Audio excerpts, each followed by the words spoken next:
Yes, I bless the Rastafari. Yeah, mais moi c'est Djembe. Pourquoi je suis dans cette place? Simplement pour vous dire à vous tous qui est à Abidjan, c'est pour se rappeler de cette histoire inoubliable. Et cette commémoration de l'abolition de l'esclavage qui est célébrée aujourd'hui, pour nous c'est la preuve de la victoire du bien sur le mal. C'est pour confirmer que l'amour va gagner la haine. Voilà.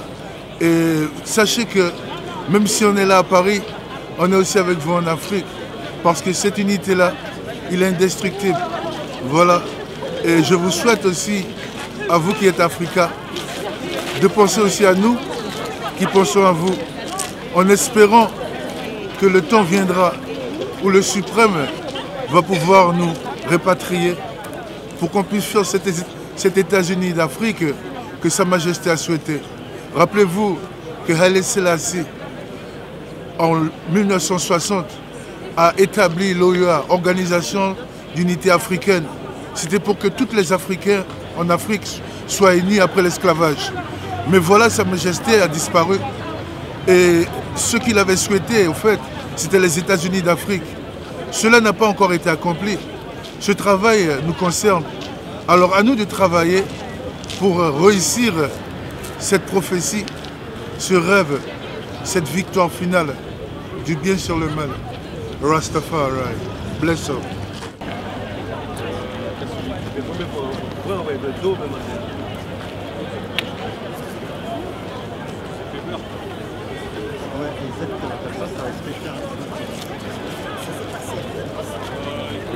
Pour qu'on fasse une marche silencieuse mais ordonnée. Ça serait formidable.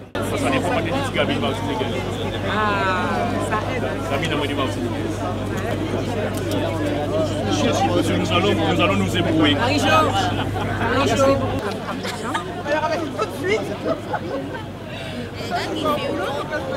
Je suis l'ancien président du hôtel de Ville-Pont-de-Bois, le conseil de quartier. C'est là que j'habite. Je sais. Donc on se connaît, mais voilà. On se retrouve à Cannes. Ah, ça fait plaisir. Voilà. Et ici, voilà. Bien là. Souriez. J'ai commencé à lire le livre de Maya Angelou. Donc elle raconte sa vie dans une Amérique raciste, celle de Martin Luther King. Et elle montre que c'est très difficile justement à ce moment-là d'être seulement accepté pour ce qu'on est. Donc j'ai commencé le bouquin et puis ce qui va, je pense, la sauver, elle et son enfant, c'est déjà sa générosité de cœur, des gens bien qui vont l'aider sur son parcours de vie et puis surtout l'espoir, il faut garder l'espoir. L'espoir est là dans la rue aujourd'hui. C'est nous en fait. Je suis là pour soutenir mes frères justement qui sont morts pendant l'esclavage, malheureusement. Pour moi l'esclavage c'était une erreur déjà pour commencer. Je ne dis pas que c'est la faute à l'un ou à l'autre, c'est la faute à pas de chance. Je suis là pour essayer de faire en sorte que les choses changent comme tout le monde. Après c'est pas évident parce que quand on est que entre noirs et qu'on veut montrer aux gens que ça doit changer, c'est dommage qu'on n'a pas un peu plus de mixité. Mais bon, avec les images, les gens verront qu'ils ont eu tort de ne pas être venus parce qu'on est des pacifiques, hein, on n'est pas des combattants, on ne vient pas faire la guerre, on vient pour la paix dans le monde. Réparation, c'est un grand mot. La seule réparation qu'on peut demander, c'est d'être considéré comme tout le monde. Qu'on arrête de nous juger, qu'on arrête de mettre les Noirs d'un côté, les Blancs de l'autre, les Antillais d'un côté, parce que même dans la communauté africaine, on a du mal aussi à se faire accepter en tant qu'antillaise. Moi, quand je dis que je suis de la Guadeloupe, on dit « Ah, vous les Antillais, vous avez renié l'Afrique ». Donc, alors que ça n'a rien à voir. Je suis africaine, je suis antillaise, j'ai une culture qui est mixte et je ne peux pas renier ma culture antillaise et dire que je suis 100% africaine. Mais je sais très bien que je viens d'Afrique, comme tous les Antillais. Parce que tous les Noirs viennent d'Afrique, ça. Voilà. Un moment historique important, ponctué par un combat depuis 20 ans de l'association SEM 98. Et je pense que c'est important d'être aujourd'hui présent. Ça reflète bien qu'encore aujourd'hui, au XXIe siècle, il y a encore des préjugés, de la discrimination, de l'indifférence sur certaines populations et du non-visible. Donc je pense que c'est important d'être là. Que ce ne soit que le début d'une belle aventure et que la prise de conscience surtout, et que ce ne soit pas juste un jour en one shot, mais que bien au contraire, les gens prennent conscience qu'on peut y arriver, qu'on est tous ensemble, main dans la main, donc c'est possible. Oui, je pense qu'il faut qu'il y ait réparation. Maintenant, ce qui est fait, certes, est fait, mais je pense que le gouvernement, à un moment donné, devrait prendre position et montrer qu'ils ont compris et que nous ne sommes plus des invisibles, mais que nous sommes visibles parce que nous sommes nombreux. Il est important pour les générations à venir que nous puissions parler de notre histoire et que nous puissions surtout commémorer notre histoire. Être là, c'est se rallier à l'ensemble pour que ce qui s'est passé il y a si longtemps et qui continue à se passer, à se dérouler sous d'autres formes, puisse cesser. Et puis c'est la reconnaissance de ce que nous sommes. Hein? Je crois qu'au niveau de l'État français, il faut dire les choses comme elles sont. L'État français a vraiment mis du temps à accepter de reconnaître l'ingérence ou la main qu'il a eue sur toute cette histoire de l'esclavage. J'ajouterais aussi que pour moi, puisque je suis de mère antillaise, de mère martiniquaise et de père togolais, l'esclavage en tant que tel a touché aussi le continent africain. C'est une partie de l'histoire dont on ne parle pas souvent. Le nombre de ceux qui ont été touchés sur le continent africain, qui ont été déportés d'un endroit à un autre sur le continent africain et qui n'ont pas fait le déplacement. Que cette histoire de l'esclavage a touché de nombreuses familles aussi sur le continent africain. Ça a été une souffrance qu'on a dû se taire pour pouvoir survivre. Alors je crois qu'être là, c'est vraiment faire en sorte que, d'abord, plus jamais, et nous on se battra pour cela, mais surtout que pour nos enfants et les générations à venir, il y ait une connaissance de cette histoire, de l'impact aussi que les peuples africains déportés ont eu sur les économies et les finances des Occidentaux. Okay. La destruction de l'être dans sa verticalité et dans son horizontalité. Et je crois que c'est un moment aussi pour se permettre de se raccrocher à à une histoire valeureuse, à une histoire puissante et à une histoire qui peut et qui doit changer non seulement le devenir des populations afrodescendantes, mais des populations aussi du continent africain. Donc pour moi, c'est pour cela que je suis ici. C'est un combat qui a commencé il y a très très longtemps. Moi j'avais 13-14 ans. J'en ai quelques années de plus maintenant. Je vois que les choses s'intensifient. Je vois qu'il y a énormément... La jeunesse est en train de prendre les choses en main, ce qui est vraiment important. Donc la transmission se fait. Et donc c'est apporter ma part. C'est apporter ma part. La réparation, moi, la première, je crois qu'il y a un mot qui est très difficile à dire. Je dirais aussi bien pour les États coloniaux, les États qui ont asservi et l'Église judéo-chrétienne, c'est le mot pardon. Le mot pardon, est un mot qui reconstitue l'être, qui le guérit. Et je crois que le mot pardon est important. Parce que c'est reconnaître tes erreurs. C'est reconnaître que finalement, tu as été partie prenante d'un asservissement humain qui est de l'ordre de l'inacceptable, qui est de l'ordre de la douleur engrammée dans le gène même de l'individu.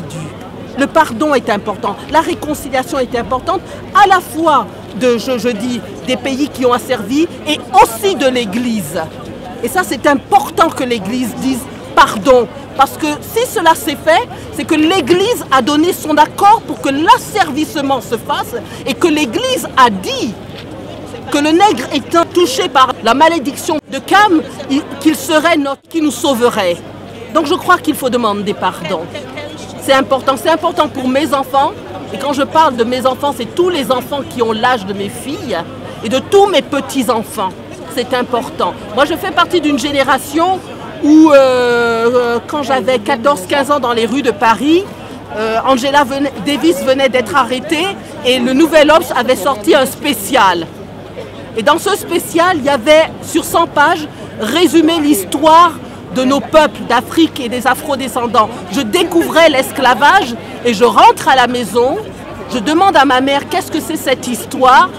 On entend bien, j'ai 14-15 ans dans les rues de Paris. Ma mère est prise d'un malaise, elle est mal dans sa peau, elle ne sait pas quoi répondre.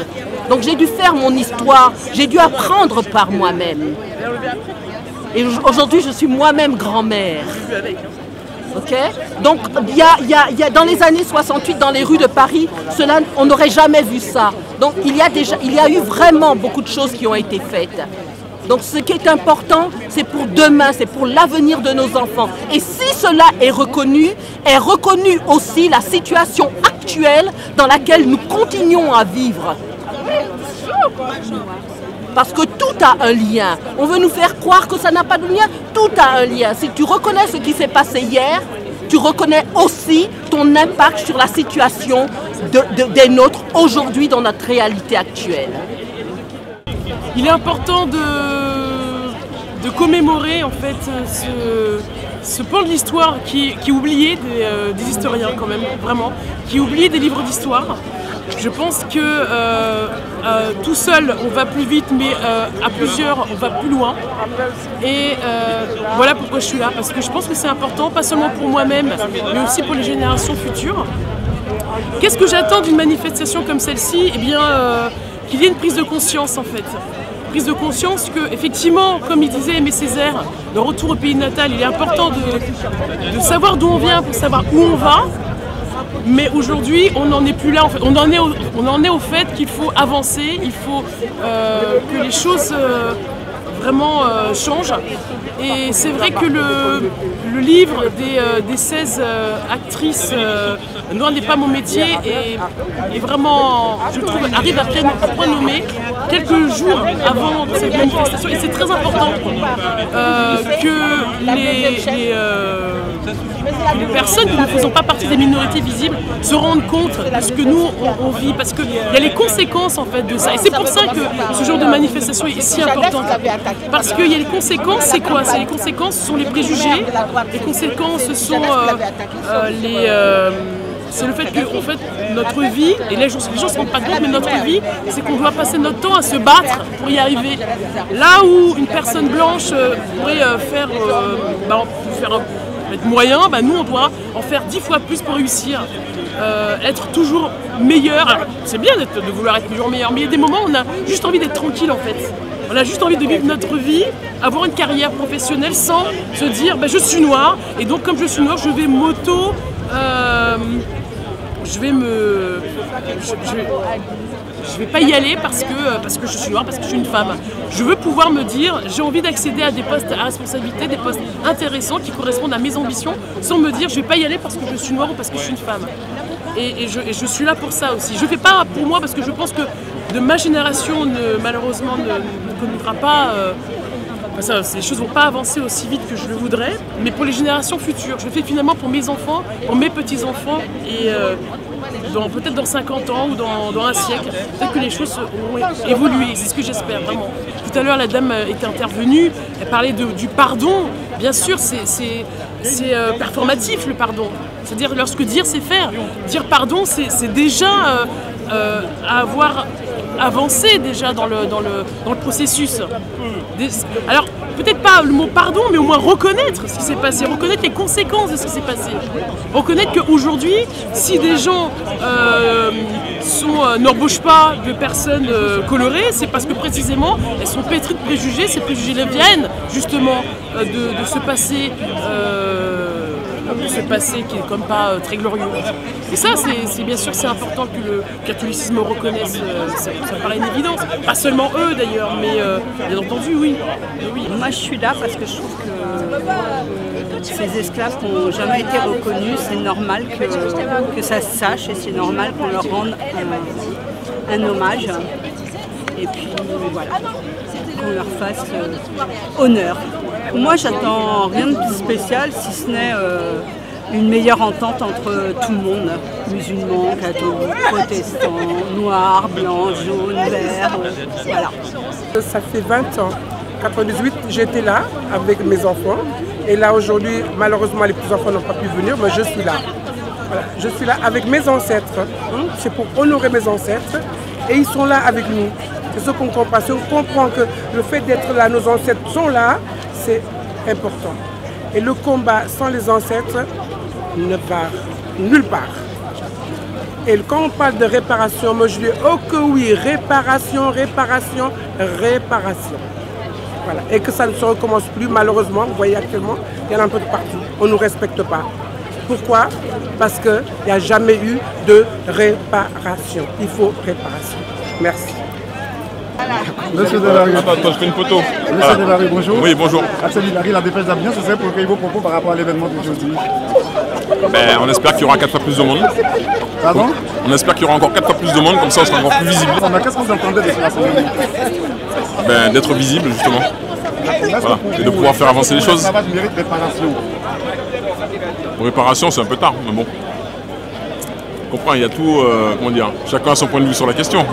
Moi, je pense que c'est un peu tard, mais ce serait bien de réparer autrement qu'avec de l'argent, quoi. On est là pour commémorer l'abolition de l'esclavage. On est le 23 mai et en même temps, c'est l'anniversaire, c'est les 20 ans de la marche de 1998. Donc la marche qui a permis d'avoir cette date commémorative aujourd'hui. Et donc on est là parce qu'on veut penser à nos aïeux et puis aussi lutter contre le racisme et toutes les discriminations qui sont avoisinantes. Voilà. En fait, je voulais juste préciser que le 23 mai, c'est avant tout une date pour honorer nos aïeux qui ont été victimes de l'esclavage. Donc c'est une réunion pour les honorer leur combat, se souvenir de leur combat pour que ça s'inscrive dans nos esprits et pour qu'on puisse toujours continuer ce combat pour plus d'équité dans cette France qui est censée être diverse. Voilà. Est-ce que vous pensez que l'esclavage mérite réparation? Je sais pas. Honnêtement, j'ai pas ce recul-là. Mais je pense que la première chose à faire pour toute personne qui est afro-descendante, ce serait tout simplement de connaître son histoire. Connaître son histoire, c'est très important. Après, pour ce qui est des réparations, pour pouvoir savoir quel genre de réparation on puisse prétendre, il faut d'abord connaître son histoire. Ça passe par là. Je suis là pour rendre hommage à mes ancêtres, à mes aïeux. Je cherche un enfant. Je suis là pour rendre hommage à mes ascendants. Et aussi pour dire à mes descendants, à nos descendants plus jeunes, ils n'ont pas à rougir de cette histoire. Au contraire, cette histoire, elle nous porte, l'histoire de l'esclavage. Elle nous porte, elle nous construit, elle nous donne de la force. Et elle dit ce que nous avons à dire au monde. Et c'est particulièrement sensible dans le bassin caribéen, qui est tellement symbolique des questions de créolisation du monde, de créolité, ou de la langue créole, qui sont à l'image de ce que le monde est en train de devenir. Le monde est une créolisation permanente, aujourd'hui, de plus en plus forte, de plus en plus grande. Ça fait peur à certains, qui craignent soi-disant d'être remplacés, mais la réalité c'est que ça marche. Et la meilleure preuve en est la façon dont les sociétés caribéennes se sont construites. La réparation, c'est la mémoire. La réparation, c'est la survivance du souvenir. La réparation, c'est l'hommage, c'est l'enseignement de cette histoire. Ça, c'est nécessaire, que cette histoire soit enseignée, qu'elle soit partie prenante de l'histoire de France, qu'elle soit connue de l'ensemble des Français, quelle que soit leur couleur de peau, quelle que soit leur origine, quelle que soit leur ascendance. C'est ça la réparation pour moi. Et la réparation passe aussi par l'initiative prise par Emmanuel Macron, d'un travail de restitution des œuvres pillées à plusieurs pays d'Afrique pendant des siècles d'esclavage, de colonisation et de post-colonisation. C'est ça la réparation. Nous privons aussi de comprendre les métamorphoses profondes qui frappent aujourd'hui le tissu industriel européen. Donc moi je pense qu'on ne peut pas se priver d'une clé de compréhension aussi déterminante. En plus, les sociétés européennes sont de plus en plus des sociétés plurielles, pour la simple raison que ces traces humaines et culturelles sont encore là. Elles sont aussi linguistiques. Donc il ne s'agit pas de rechercher simplement encore à faire connaître l'histoire, parce qu'il y a des travaux depuis de nombreuses années et on sait beaucoup de choses. Ce n'est pas qu'une histoire d'histoire. C'est l'histoire de la découverte, de découvertes scientifiques, de découvertes techniques, du développement de la navigation. C'est l'histoire de l'entrelacement entre les langues et les cultures. C'est l'histoire aussi d'une économie économie qui va changer d'allure. Pourquoi il y a par exemple des eaux de vie ici qui font l'objet de quotas et du rhum et des eaux de vie des Caraïbes qui font l'objet de quotas? Parce qu'il y a eu des rivalités pendant une période. Il y a l'exclusif colonial qui perdure aujourd'hui encore. Il y a une verticalité entre les anciennes colonies et leur ancienne métropole. Il est plus facile de venir de Cayenne à Paris que d'aller de Cayenne à Madrid, par exemple, et ainsi de suite. Donc nous avons des traces permanentes de cette histoire. Il faut la comprendre pour être en mesure de décider de l'organisation de nos sociétés et comprendre que si nos sociétés sont plurielles, c'est pas juste parce que des personnes viennent mourir dans le fond de la Méditerranée, même si ça fait partie de l'histoire de demain qui est en train de s'écrire aujourd'hui, c'est parce que pendant plus de 4 siècles et demi, les continents ont été entrelacés et qu'aujourd'hui, nous sommes tous membres de nos mêmes sociétés. Madame Taubira, est-ce qu'on peut évoquer la réparation concernant l'esclavage de Nora? Mais la question de la réparation est une question essentielle, vous le savez, elle est posée, je le rappelais, depuis le XVIIe siècle, par notamment ces 2 capucins. Mais la question de la réparation est une question qui doit être dépassionnée pour l'instant, parce qu'il faut arriver à déterminer les conditions dans lesquelles on peut concevoir cette réparation. Elle est indispensable dans le domaine culturel, dans le domaine linguistique, dans le domaine artistique, elle est indispensable et elle est fondée parce qu'il y a de la substance pour ça. Et même dans le domaine économique, il y a lieu de penser la réparation. Il faut arriver, essayer de la penser sereinement, parce qu'il s'agit en fait de traquer les inégalités et les injustices qui proviennent directement des conséquences de cette histoire et faire en sorte que l'égalité, qui est notre ambition commune, soit une réalité. Sur le plan humain, quels sont aujourd'hui les rejetons de l'esclavage dans nos sociétés? Les rejetons, l'héritage, enfin... Les traces. Ouais, mais les traces, c'est le fait que le racisme perdure. Le racisme est une idéologie, une doctrine qui a été construite au temps de l'esclavage.